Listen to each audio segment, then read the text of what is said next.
Well, you made another historic trip to Israel as well, and I'm talking about the trip that you made to interview Golda Meir and Moshe Dayan.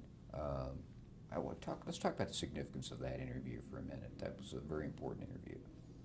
The thing that was probably the most important about that interview is that Moshe Dayan never did interviews. He was a very independent man. Today, you know, it's very different. Every head of state knows what the programs are, what the ratings are, how much time will you give me, will you do it live, will you do it live to tape. Those days, none of that happened.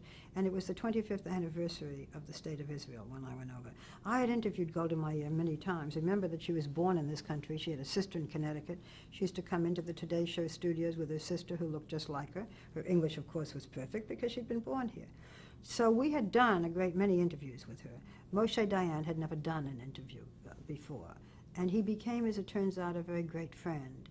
And when I went on to ABC, I'm going to skip ahead now, but I was, as I mentioned earlier, the first woman co-anchor of a network news program, and we were a great failure. It was Harry Reasoner and me. He didn't want a partner. It wasn't that he disliked me. He didn't want a partner, and I was forced on him. I had come there because I'd been told that it was going to be at least 3/4 of an hour of news. Now they can barely fill a half hour. And that I would be doing interviews on it. Well, the affiliates hated that idea, and it was a half hour. And I was hated. I was the $1 million baby. Supposedly I was getting $1 million to do the news. I wasn't. I was getting the same amount of money as Harry, which was $500,000. I was thrilled. It was a terrific salary. And the other $500 was to do 4 one-hour prime-time specials, which to this day continue. I was making more money than that at ABC because I was doing the Today Show, and I was doing another show, by the way, called Not for Women Only. Every day, a half-hour audience participation, sort of like Oprah does or like Phil Donahue did. People have forgotten that.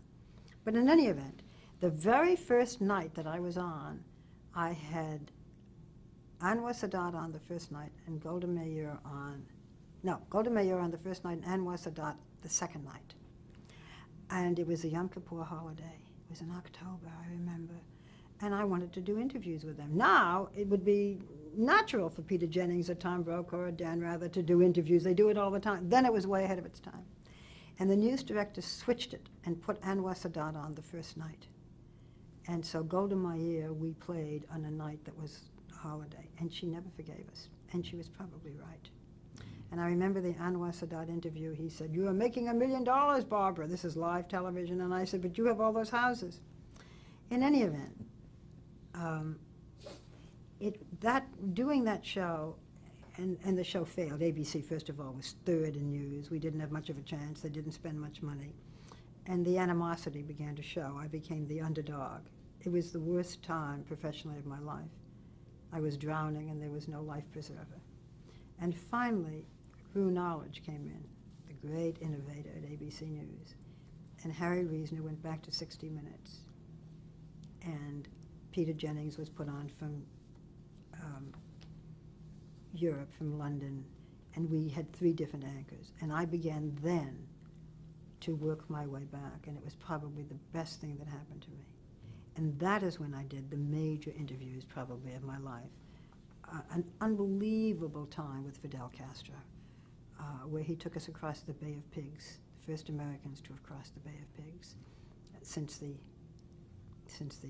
American invasion.